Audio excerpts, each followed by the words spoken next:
السلام علیکم۔ 9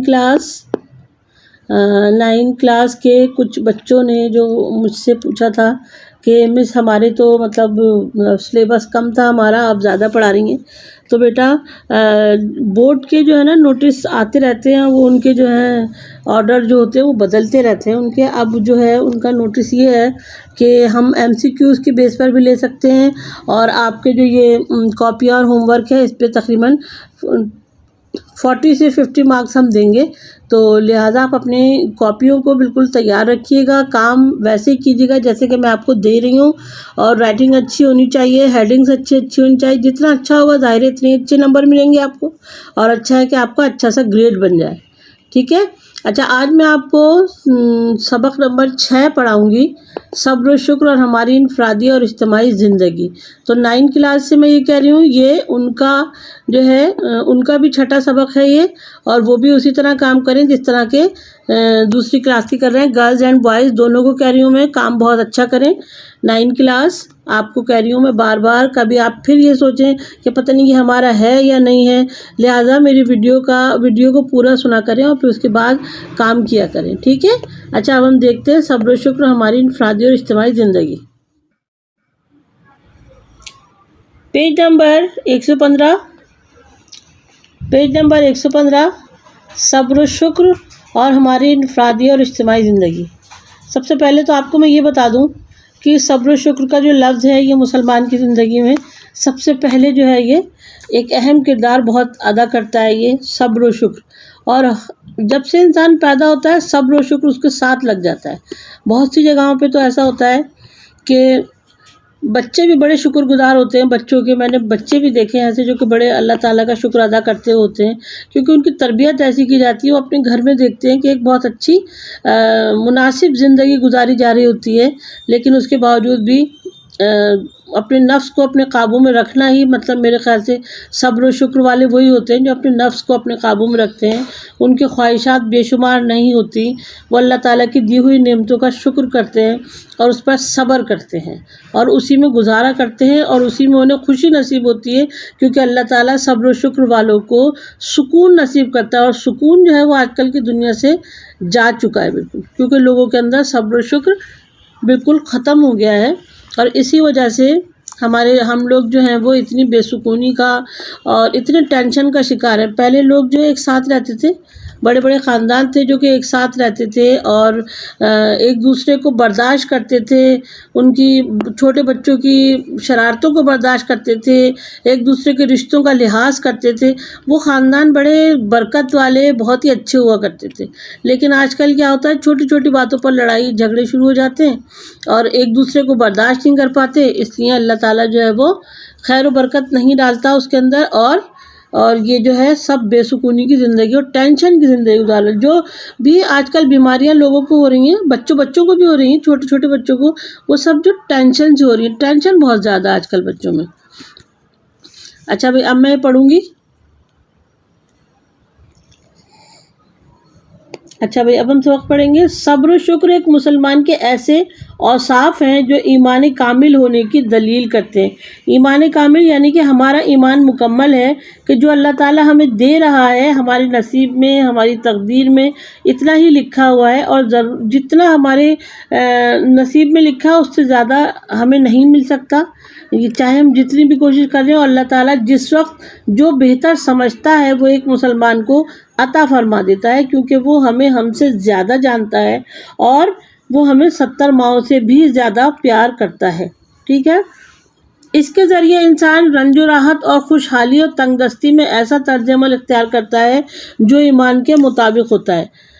اگر ہمارے پاس زیادہ دنیا کی آسائشیں نہیں ہوتی تو ہم اسی میں خوش رہنے کی کوشش کرتے ہیں، کیونکہ ہمیں پتہ ہے کہ اللہ تعالیٰ نے ہمیں یہ سب کچھ جو دیا ہے، ایک تو سب سے بڑی بات کہ وہ حلال ہوتا ہے، ٹھیک ہے۔ حلال چیز جو ہوتی ہے وہ تھوڑی کم ہی ہوتی ہے، اس میں ہم زیادہ عیش و عشرت نہیں کر سکتے، کیونکہ بہت محنت سے کمائی ہوئی چیزیں ہوتی ہیں وہ، ٹھیک ہے۔ بہت زیادہ بھی ہوتی ہیں، ایسا نہیں ہے کہ لوگ بڑے بڑے کاروبار کرتے ہیں وہ بھی حلال بھی ہوتے ہیں، لیکن زیادہ تر ایسا ہی ہوتا ہے کہ جو حلال کماتے ہیں وہ لوگ ذرا تنگ دست ہی رہتے ہیں، لیکن اس کے اندر اللہ تعالیٰ برکت اتنی ڈال دیتا ہے کہ وہ اس میں خوشحال رہنا شروع کر دیتے ہیں، اور اللہ تعالیٰ کو پسند ہوتا ہے۔ دنیا کی زندگی میں انسان کو جو حالات پیش آتے ہیں وہ بعض اوقات اس کے لیے خوشگوار اور بعض اوقات تکلیف دہ بھی ہوتے ہیں. صحیح بات ہے. ہر کسی کی زندگی میں صحیح ہے یہ کہ بعض اوقات بلکہ ہر انسان کی زندگی میں کچھ خوشگوار ٹائم آتا ہے اور کچھ جو ہے وہ ناخوشگوار بھی ہوتا ہے، جس میں ہم رنج اور مصیبت، رنج اور خوشی ہر انسان کے ساتھ ہے. زندگی کے ساتھ موت ہے اس طرح خوشی کے ساتھ غم بھی ہے، اور یہ ہر انسان کی زندگی میں آتا ہے. بس اللہ تعالیٰ یہ دیکھتا ہے کہ جب میں نے اس کو خوشی دی تھی تو اس نے مجھے کتنا یاد کیا، اور جب میں نے اسے رنج دیا تو اس نے کتنا یاد کیا. ٹھیک ہے. اچھا، ان دونوں صورتوں میں ایک مومن کو جو مثبت رویہ اختیار کرنا چاہیے وہ صبر و شکر کا رویہ. اگر رنج کی زندگی، تکلیف کی زندگی ہمارے پاس ہے تو ہمیں اس دور کو، جو بھی وہ وقت ہمارے ساتھ گزر رہا ہے، اس کو صبر و شکر کے ساتھ اور اللہ تعالیٰ کے یہ سمجھ کے کہ اللہ تعالیٰ ہمیں آزما رہا ہے، یہ سوچ کے ہمیں وہ وقت اچھی طریقے سے کاٹنا چاہیے. یہی وجہ ہے کہ ہماری انفرادی اور اجتماعی زندگی میں صبر و شکر کو بڑی اہمیت حاصل ہے. ظاہر ہے میں نے ابھی جیسے کہ آپ کو بتائیں تھی ساری باتیں، ان میں سب میں میرے خیال سے صبر و شکر کی بات ہی ہوئی ہے، اور ہماری زندگی میں یہ بہت اہمیت رکھتا ہے. صبر کے لغوی معنی ہے روکنا اور برداشت کرنا. صبر کے لغوی معنی ہے روکنا اور برداشت کرنا. صحیح بات ہے. اگر ہمیں کسی چیز کا دل چاہ رہا ہے، ٹھیک ہے، اور ہم وہ حاصل نہیں کر سکتے، تو ہم اپنے آپ کو روک رہے ہیں، اپنی خواہش کو روک رہے ہیں، ٹھیک ہے، اور برداشت کر رہے ہوں. اسی طرح ہوتے ہوتے یہ برداشت جو ہوتی ہے یہ کم ہونے لگتی ہے، اور ہم پھر اس بات کے عادی ہو جاتے ہیں، ٹھیک ہے، اور ہم صبر کرنے لگتے ہیں. اور اس کا مفہوم یہ ہے کہ ناخوشگوار حالات میں اپنے نفس پر قابو رکھا جائے اور گھبرانے کے بجائے ثابت قدمی اختیار کی جائے. یعنی پریشانی، تکلیف اور صدمے کی حالت میں پامردی، ثابت قدمی اور ہمت قائم رکھتے ہوئے اپنے رب پر بھروسہ کیا جائے. ٹھیک ہے. اگر کوئی بیماری آ گئی ہے، اگر کوئی گھر میں کوئی ایسی بات آ گئی ہے جو کہ ہماری برداشت سے باہر ہے، لیکن ہمیں اس وقت بھی اپنے آپ کو ثابت قدم رکھنا چاہیے، اور ہمیں یہی سوچنا چاہیے کہ جو بھی ہو رہا ہے وہ اللہ تعالیٰ کی طرف سے ہو رہا ہے. ٹھیک ہے. اور اللہ تعالیٰ ہی ہمارے اوپر سے یہ وقت جو ہے پریشانی کا یہ ہٹائے گا، اور دوبارہ سے خوشحالی آ جائے گی. یہ بھروسہ جو ہے اللہ تعالیٰ کے اوپر، یہ اللہ تعالیٰ کو بہت زیادہ پسند ہے، اور اسی لیے اللہ تعالیٰ تکلیف دہ حالات کو بہت جلدی ہٹا دیتا ہے اور دوبارہ سے ایسی خوشیاں دکھاتا ہے کہ انسان اپنے برے وقت کو بہت آسانی سے بھول جاتا ہے. شکر کے لغوی معنی ہیں کسی کے احسان و عنایت پر اس کی تعریف کرنا. صبر کے لغوی معنی ہے روکنا، برداشت کرنا، اور شکر کے لغوی معنی ہے کسی کے احسان و عنایت پر اس کی تعریف کرنا. ٹھیک ہے. اس کا شکریہ ادا کرنا، اس کا احسان ماننا اور زبان سے اس کا کھل کر اظہار کرنا.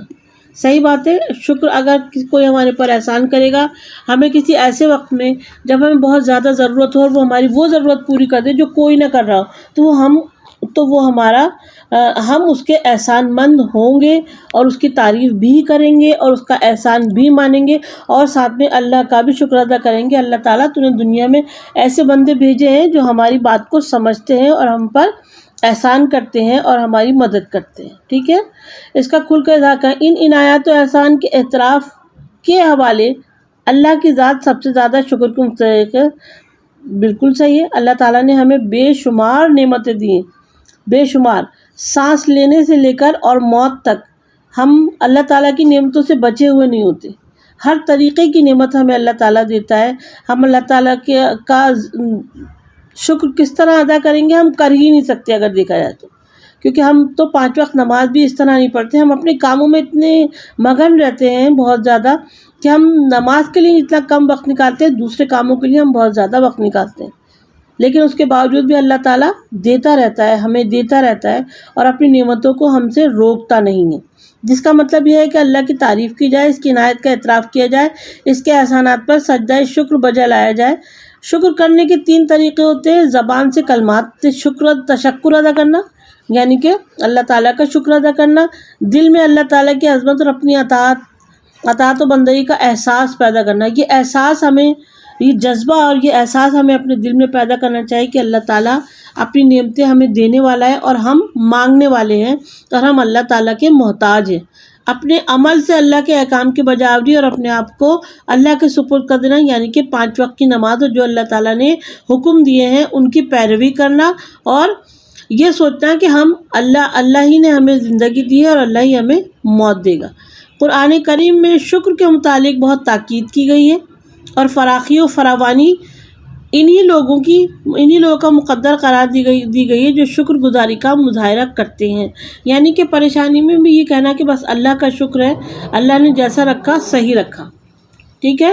یہ بات اللہ تعالیٰ کو بے حد پسند ہے کہ اللہ تعالیٰ یہ سوچتا ہے کہ اس کو میں نے اتنا دیا نہیں، لیکن یہ ابھی بھی میرا شکر گزار بندہ ہے اور ابھی بھی میرا شکر ادا کر رہا ہے، اور اللہ تعالیٰ خوشی میں اس کو بہت سی نعمتیں عطا کرتا ہے اور اس کے رزق میں بے حد برکت عطا کرتا ہے۔ اللہ نے فرمایا، ترجمہ، اگر شکر ادا کرو گے تو تمہیں اور زیادہ دیا جائے گا۔ دیکھیے قرآن میں ہے، یہ سورہ ابراہیم آیت نمبر 7، اگر شکر ادا کرو گے تو تمہیں اور زیادہ دیا جائے گا۔ اس کے برعکس جیسے کہ لوگ ہر وقت روتے رہتے ہیں، ارے ہمارے پاس تو یہ نہیں ہے، وہ نہیں ہے، ہم پریشان ہیں، تو ان لوگوں سے اللہ تعالیٰ جو ہے وہ چیز بھی چھین لیتا ہے جو ان کے پاس ہوتی ہے، کیونکہ وہ بلا وجہ کی جو ہے وہ روتے رہتے ہیں، اور جو لوگ شکر ادا کرتے ہیں اللہ تعالیٰ انہیں اور دیتا ہے۔ آگے دیکھتے ہیں۔ ایک مسلمان کو کوئی دکھ، تکلیف یا پریشانی کا سامنا کرنا پڑے تو اسے سوچنا چاہیے کہ یہ میری آزمائش ہے، اسے اللہ کے سوا کوئی دور نہیں کر سکتا، مجھے اس موقع پر بے صبری سے کام نہیں لینا چاہیے، اس حالت میں اللہ تعالیٰ سے مدد کی دعا کرنی چاہیے۔ اگر اس موقع پر صبر و ہمت سے کام لیا جائے تو اس آزمائش میں کامیاب ہونے پر بہترین اجر ملے گا۔ اس طرح اطمینان اور ثابت قدمی کے ساتھ حالات کا مقابلہ کرنے کی صلاحیت پیدا ہوگی اور اللہ تعالیٰ ہر قسم کی پریشانی اور گھبراہٹ سے نجات دے گا۔ دیکھیں جیسے میں نے آپ کو بتایا تھا کہ ایک مسلمان جب پریشان اور دکھ تکلیف میں ہوتا ہے، بہت مطلب یہ کہ بہت بے چینی ہوتی ہے، بہت ہمیں یہ ہوتا ہے، کیونکہ انسان جو ہے نا وہ کھنکتی ہوئی مٹی سے پیدا کیا گیا ہے اور اس کے اندر جلدی بہت ہے، تو ہمیں بھی یہ بے صبری ہو جاتی ہے کہ جو ہم پریشانی کے حالات ہیں ہمارے بہت جلد سے جلد جو ہے یہ ختم ہو جائے، اور جتنے ہم بے صبری کا مظاہرہ کرتے ہیں یہ ٹائم اتنا ہی لمبا ہوتا چلا جاتا ہے۔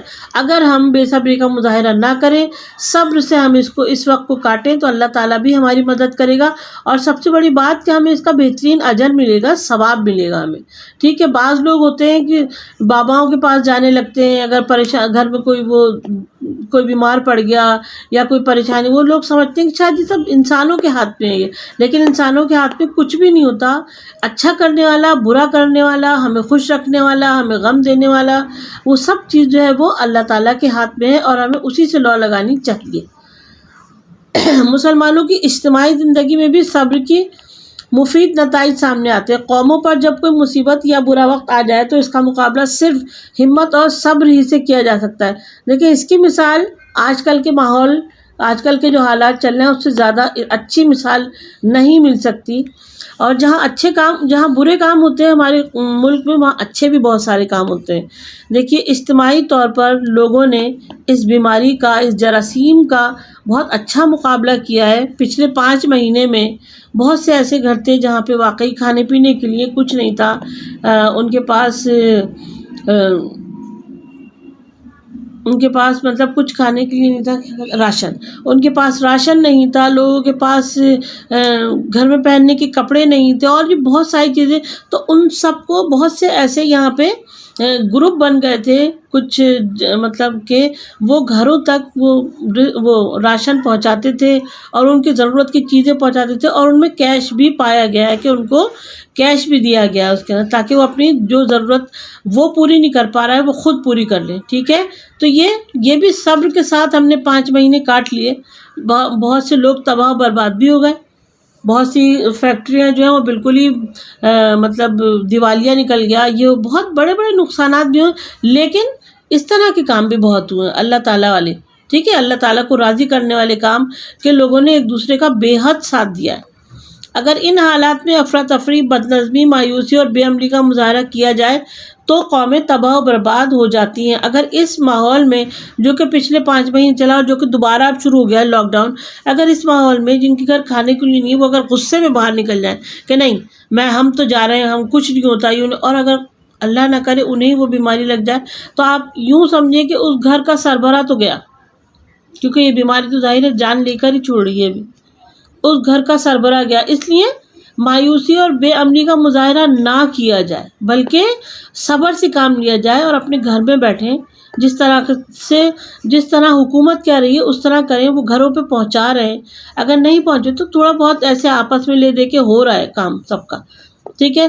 ایسی قومیں یہ ثابت کرتی ہیں کہ وہ آزمائش میں پورا اترنے کی صلاحیت نہیں رکھتی اور عالمی برادری میں انہیں ایک باعزت مقام اور کوئی حق حاصل نہیں، کیونکہ اللہ تعالیٰ تائید و نصرت انہی کو حاصل ہوتی ہے جو صبر کا دامن ہاتھ سے نہیں جانے دیتے، ٹھیک ہے۔ اللہ تعالیٰ کی تائید و نصرت، تائید کہتے ہیں کہ اللہ تعالیٰ ہماری بات کو مان رہا ہے، نصرت کہتے ہیں خوشی کو، ٹھیک ہے، وہ ہماری بات مان رہا ہے اور ہم سے خوش ہے، تو وہ لوگ صبر کا دامن جو ہے وہ ہاتھ سے نہیں جانے دیتے۔ قرآن کریم میں ارشاد ہے، ان اللہ مع الصابرین، بے شک اللہ صبر کرنے والوں کے ساتھ ہے۔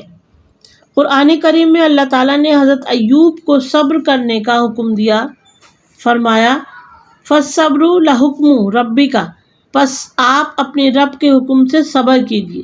حضرت ایوب نے صبر کا اعلیٰ مظاہرہ کیا، لہٰذا حضرت ایوب کو اللہ تعالیٰ نے ان کے صبر و استقامت کی بنا پر نعم العبد یعنی بہت اچھا بندہ قرار دیا۔ قرآن کریم کی سورہ احقاف آیت نمبر 35 میں صبر کو اللہ تعالیٰ نے بڑے حوصلے سے رسولوں کی سنت قرار دیا۔ دنیا اور آخرت میں حقیقی کامیابی کی خوشخبری کے حقدار وہی افراد ہیں جو صبر اختیار کرتے ہیں، چنانچہ فرمایا وَبَشِّرِ الصَّابِرِينَ، اور صبر کرنے والوں کو خوشخبری سنا دیجیے۔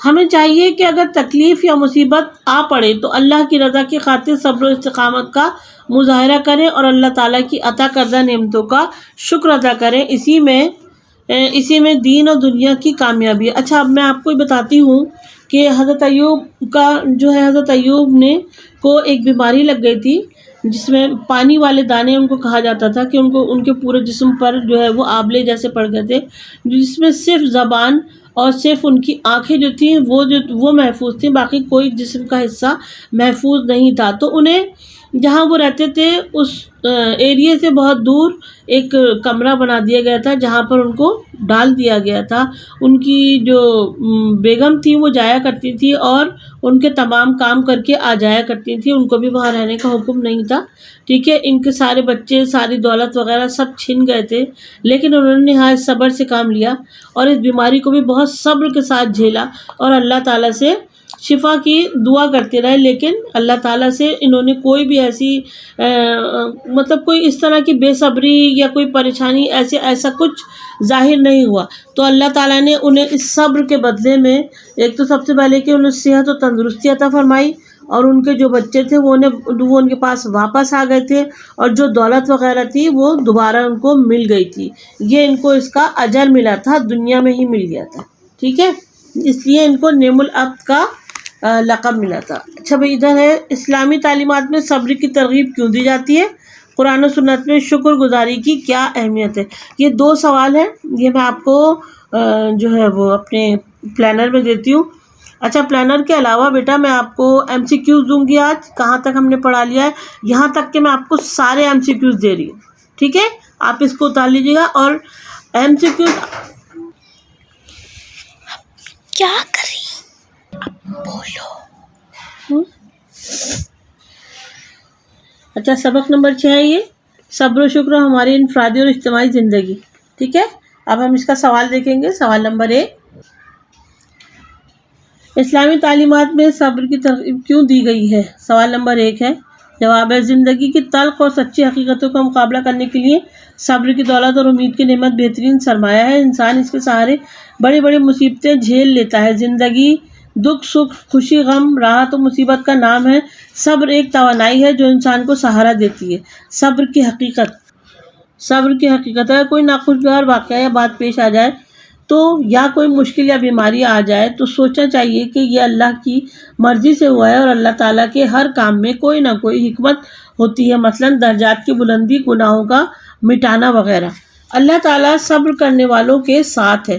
جو شخص تکلیف دہ حالات میں صبر کرتا ہے وہی بہادر اور طاقتور ہے، اور ایسا شخص نفسیاتی طور پر بھی صحت مند ہے۔ اگر تکلیف دہ حالات ایسے ہوں کہ ان کو دور کرنا ناممکن ہو تو غصے کی کیفیت پیدا ہو جاتی ہے، اور غصہ آگ اور تباہی ہے، لہٰذا صبر کر کے اس آگ کو بجھایا جا سکتا ہے، اور اللہ تعالیٰ کا ارشاد ہے اور صبر کرو، بے شک اللہ صبر کرنے والوں کے ساتھ ہے۔ قرآن کریم کی روشنی میں صبر کی اہمیت۔ اللہ تعالیٰ کا ارشاد ہے، ترجمہ، اور صبر کرو اور اللہ کی توفیق سے ہی تمہیں صبر مل سکتا ہے۔ ایک اور جگہ اللہ تعالیٰ کا ارشاد ہے، اور جو تمہیں تکلیف پہنچے اس پر صبر کرو، یقیناً یہ پختہ کردار میں سے ہے۔ اللہ تعالیٰ کا ارشاد ہے، اور ہم آخرت میں صبر کرنے والوں کو ان کے اعمال کا نہایت اچھا بدلہ دیں گے۔ یہ تھا قرآن کی روشنی میں۔ اب ہم دیکھیں گے حدیث کی روشنی میں۔ رسول اکرم صحابہ کرام کو سکھاتے تھے کہ ان پر جو بیماریاں اور مصیبتیں آتی ہیں یہ سب اللہ کی طرف سے آزمائش ہے، ان کے ذریعے اللہ اپنے بندوں کے درجات بلند فرماتا ہے، اس لیے صبر کیا کرو۔ رسول اللہ صلی اللہ علیہ وسلم کا ارشاد ہے، جب اللہ تعالیٰ کسی بندے کے بارے میں خیر کا ارادہ فرماتا ہے تو دنیا ہی میں اسے سزا دے دیتا ہے، اور جب کسی بندے کے بارے میں شر کا ارادہ کر دیتا ہے تو دنیا میں گناہ کی وجہ سے اس کی پکڑ نہیں کرتا، آخرت میں اسے گناہوں کی سزا دیتا ہے۔ حضور اکرم صلی اللہ علیہ وسلم کا ارشاد ہے، صبر ایک روشنی ہے۔ حضور اکرم کا ارشاد ہے، اللہ جس سے بھلائی چاہتا ہے اسے مصیبت میں ڈال دیتا ہے۔ دور حاضر میں صبر کی اہمیت۔ آج کل کے طرز زندگی میں تبدیلی اور تیزی آ گئی ہے، مگر قوت برداشت میں کمی ہو گئی ہے، اس لیے ذرا بھی توقع کے خلاف بات ہو جائے تو لوگ مرنے مارنے پر تیار ہو جاتے ہیں۔ پہلے کی بنسبت لوگ اب زیادہ تعلیم یافتہ، لیکن تربیت اور اسلام سے دوری کی وجہ سے طبیعت میں بے صبری اور قوت برداشت میں کمی نظر آتی ہے۔ سوال نمبر 2 ہے، قرآن و سنت میں شکر کی کیا اہمیت ہے؟ اب ہے شکر کی اہمیت۔ شکر کے لغوی معنی ہیں کسی کے احسان و عنایت پر اس کی تعریف کرنا، اس کا شکریہ ادا کرنا، اس کا احسان ماننا اور زبان سے کھل کر اظہار کرنا۔ ان احسانات و عنایات کے حوالے سے اللہ کی ذات سب سے زیادہ شکر کی مستحق ہے، جس کا مطلب یہ ہے کہ اللہ کی تعریف کی جائے، اس کی عنایت کا اعتراف کیا جائے اور اس کے احسانات پر سجدہ شکر بجا لایا جائے۔ شکر کرنے کے طریقے۔ شکر کرنے کے 3 طریقے ہو سکتے ہیں: قولی، یعنی زبان سے کلمات تشکر ادا کرنا; قلبی، یعنی دل میں اللہ کی عظمت اور اپنی اطاعت و بندگی کا احساس پیدا کرنا; عملی، یعنی اپنے عمل سے اللہ کے احکام کو خوشی سے ادا کرنا اور اپنے آپ کو اللہ کے سپرد کر دینا۔ قرآن کی روشنی میں شکر کی اہمیت۔ اللہ تعالیٰ کا ارشاد ہے، ترجمہ، اگر شکر ادا کرو گے تو اور زیادہ دیا جائے گا۔ ایک اور جگہ اللہ تعالیٰ نے فرمایا، ترجمہ، بلکہ اللہ کی بندگی کرو اور شکر گزاروں میں ہو جاؤ۔ اللہ تعالیٰ کا فرمان ہے، اور ان قریب ہم شکر گزار بندوں کو جزا دیں گے۔ سنت رسول کی روشنی میں شکر کی اہمیت۔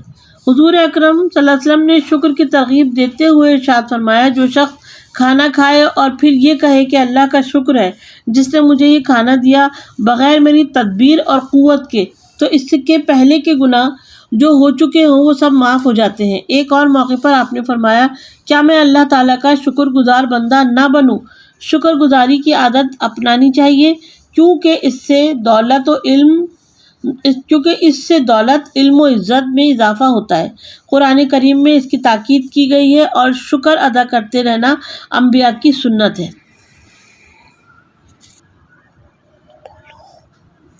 مختصراً سوال و جواب، صبر و شکر ہماری زندگی۔ سوال نمبر 1 ہے، صبر و شکر کے لغوی معنی اور مفہوم بیان کریں۔ جواب، صبر کے لغوی معنی ہے روکنا، برداشت کرنا، وہی جو میں نے اس میں پڑھا ہے، نفس پر قابو پانا، رکھنا، گھبرانے کے بجائے ثابت قدمی اختیار کی جائے، پریشانی، تکلیف، صدمے کی حالت میں، ٹھیک ہے، ہمت رکھتے ہوئے اللہ تعالیٰ، تمام وہی باتیں ہیں جو اس کا چھوٹا سا پیراگراف لے لیا ہم نے، اور یہ جو ہے یہ اس میں ہے مختصراً میں، اس لیے چھوٹا ہے۔ سوال نمبر 2 ہے، شکر کرنے کے 3 طریقے، وہی ہے قولی، قلبی اور عملی، ٹھیک ہے۔ سوال نمبر 3 ہے، ایک مسلمان کو خوشگوار اور تکلیف دہ حالات میں کس قسم کا رویہ اختیار کرنا چاہیے؟ یہ ان دونوں سوالوں سے الگ ہے، یہ دونوں سوال آپ کو بک میں مل جائیں گے، یہ نہیں ملے گا۔ ایک مسلمان کو کوئی دکھ یا پریشانی کا سامنا کرنا پڑے تو اسے سوچنا چاہیے کہ یہ میری آزمائش ہے، اسے اللہ تعالیٰ سے کوئی دور نہیں کر سکتا۔ اس موقع پر بے صبری سے کام نہیں لینا چاہیے، اس حالت میں اللہ سے مدد مانگنی چاہیے۔ ایک مسلمان کو خوشگوار حالات میں اللہ کا شکر ادا کرنا چاہیے، اسے اللہ کی بے پایہ نعمتوں کا شکر ادا کرنا چاہیے اور اپنی زبان، اپنے عمل اور اپنے دل سے اللہ کا احسان مان کر اس کی تعریف کرنی چاہیے۔ سوال نمبر 4 ہے، کس پیغمبر کا صبر مشہور عالم ہے اور کیوں؟ نیز صبر کرنے پر انہیں کیا لقب دیا گیا؟ یہ میں آپ کو پورا واقعہ سنایا حضرت ایوب کا، ٹھیک ہے، اور ان کو کیا لقب دیا تھا؟ نعم العبد کا دیا تھا، یعنی کہ بہت اچھا بندہ۔ سوال نمبر 5 ہے، صبر کے متعلق 2 قرآنی آیات۔ نمبر 1 ہے، بے شک اللہ صبر کرنے والوں کے ساتھ ہے۔ نمبر 2 ہے، اور صبر کرنے والوں کو خوشخبری سنا دیجیے۔ یہ آپ کے ہو گئے مختصر۔ اب میں آپ کو دوں گی MCQs۔ اچھا بھائی، یہ ہے موضوعاتی مطالعہ، کثیر الانتخابی سوالات۔ کثیر الانتخابی اس کو کہتے ہیں جس کے اندر آپ کو آپشن دیے گئے ہو، لیکن میں نے آپ کو آپشن نہیں دیے، بالکل رائٹ آنسر میں نے فل ان دا بلینکس کی طرح دیے ہیں۔ یہ تمام سبق جتنے ہیں یہ پوری آپ کی بک کے ہیں، ان تمام کے میرے پاس MCQs یعنی کہ کثیر الانتخابی جو ہے وہ سوالات میرے پاس موجود ہے۔ میں نے آپ کو آپشن نہیں دیے ہیں، چوائس نہیں دیے ہیں، میں نے سیدھی طرح ڈائریکٹ اس کا آنسر لکھ دیا تاکہ آپ کو وہ آنسر یاد رہے، اور آپ جو آپ کو چوائس دی گئی اس میں سے آپ فٹافٹ ڈھونڈ لیں گے ہاں یہ مس نے لکھا تھا، ٹھیک ہے۔ چلیں دیکھتے ہیں سبق نمبر 1، قرآن مجید۔ نمبر 1، قرآن مجید اللہ تعالیٰ نے نازل فرمایا حضرت محمد صلی اللہ علیہ وسلم پر۔ سابقہ انبیاء کرام کی تعلیمات اور ان پر نازل شدہ کتابیں اپنی اصلی حالت میں محفوظ نہیں۔ قرآن مجید کو پچھلی کتابوں کے لیے کہا گیا مہیمن، محافظ و نگہبان۔ قرآن مجید کو مہیمن کہنے کا مطلب ہے کہ یہ سابقہ کتابوں کی محافظ و نگہبان ہے۔ کاتب وحی کہتے ہیں وحی لکھنے والے کو۔ اس کتاب قرآن مجید کی حفاظت کا ذمہ اللہ تعالیٰ نے خود لیا۔ قرآن مجید رسول اکرم صلی اللہ علیہ وسلم پر نازل ہوا 23 سال کے عرصے میں۔ قرآن مجید انسانی زندگی کے ان پہلوؤں کی طرف رہنمائی کرتا ہے: انسانی زندگی کی حقیقت، حلال و حرام، اخلاقی تعلیمات۔ دور نبوی میں وہ شخص جو قرآنی آیات لکھتا تھا اس کو کہتے تھے کاتب وحی۔ ان صحابی نے حضور اکرم کی رحلت کے بعد قرآن کریم کے اجزاء جمع کیے۔ اجزاء کہتے ہیں سپاروں کو، ٹھیک ہے۔ حضرت ابوبکر صدیق نے سب سے پہلے یہ کام شروع کیا تھا۔ ان صحابی نے اپنے دور خلافت میں قرآن کریم کے متعدد نقول تیار کر کے تمام صوبائی دارالحکومت کو بھجوا دی۔ حضرت عمر فاروق بھی ہیں اور حضرت عثمان غنی بھی ہیں، اس کے اندر دونوں ہیں وہ۔ اچھا، مندرجہ ذیل کلام تمام کلاموں سے بہتر ہے قرآن مجید۔ قرآنی آیت جب نازل ہوتی تو صحابہ کرام یاد کر کے اور نقل کرتے کے لیے رکھی جاتی تھی۔ مسجد نبوی کے متعین ایک مقام بنا دیا تھا انہوں نے، ٹھیک ہے، متعین کر دیا تھا اس مقام کو کہ یہاں پہ آیات رکھی جائیں گی، اور وہاں سے تمام صحابی اور صحابیات لے لیا کرتے تھے۔ قرآن پاک کی تعلیمات مبنی ہے یقینی علم پر، حقیقت کی بنیاد پر۔ قوموں کی سربلندی اور عروج کا اہم سبب ہے قرآن پر عمل کرنا۔ انسان کی فلاح کے لیے آخری پیغام عمل قرآن مجید۔ قرآن مجید کے ایک لفظ کی تلاوت پر ملتی ہیں 10 نیکیاں۔ مسلمان دنیا میں اس وقت تک غالب رہے جب تک قرآن پر عمل کرتے رہے۔ اللہ تعالیٰ نے ہر دور میں انسان کی رہنمائی فرمائی ہے، انبیاء کرام کے ذریعے، کتابوں کے ذریعے۔ رسول اللہ نے آیات کی ترتیب اور صورتوں کے نام اللہ کے حکم سے مقرر فرمائے۔ دوسرا ہے سبق نمبر 2، اللہ اور اس کے رسول کی محبت اور اطاعت۔ اللہ کی محبت کا تقاضا ہے اس کے احکام کو دل سے تسلیم کرنا۔ گفتگو میں سلیقہ، عمل میں مطابقت اور رویوں میں اطاعت ہوگی تو حدیث کی روشنی میں کوئی شخص اس وقت تک ایمان والا نہیں ہو سکتا جب تک وہ تقوی کا حقدار نہ ہوگا۔ رسول اکرم سے محبت کا لازمی نتیجہ یہ ہو کہ آپ کی محبت تمام رشتوں سے بڑھ کر ہو، آپ کی محبت میں کوئی دوسرا شریک نہ ہو۔ اللہ تعالیٰ سے محبت کے دعوے کی صداقت کے لیے جو ثبوت درکار ہے وہ اسوہ رسول کی پیروی ہے۔ ظاہری عمل کے پیچھے اگر دلی چاہت اور قلبی میلان نہ ہو تو پھر یہ عمل منافقت بن جاتا ہے۔ نبی اکرم کی تشریف آوری کے بعد کوئی کتاب، کوئی رسول اور کوئی نبی نہیں آئے گا۔ رسول اکرم سے قبل انبیاء کرام مخصوص قوموں کے لیے آتے تھے۔ انبیاء کرام میں ان نبی کا لقب خاتم النبیین ہے حضرت محمد صلی اللہ علیہ وسلم۔ حضرت محمد صلی اللہ علیہ وسلم کے بعد کسی اور نبی کی ضرورت اس لیے نہیں کہ احکام الہی مکمل ہو گئے۔ اچھا، یہ 2 سبق کیوں ہوگا؟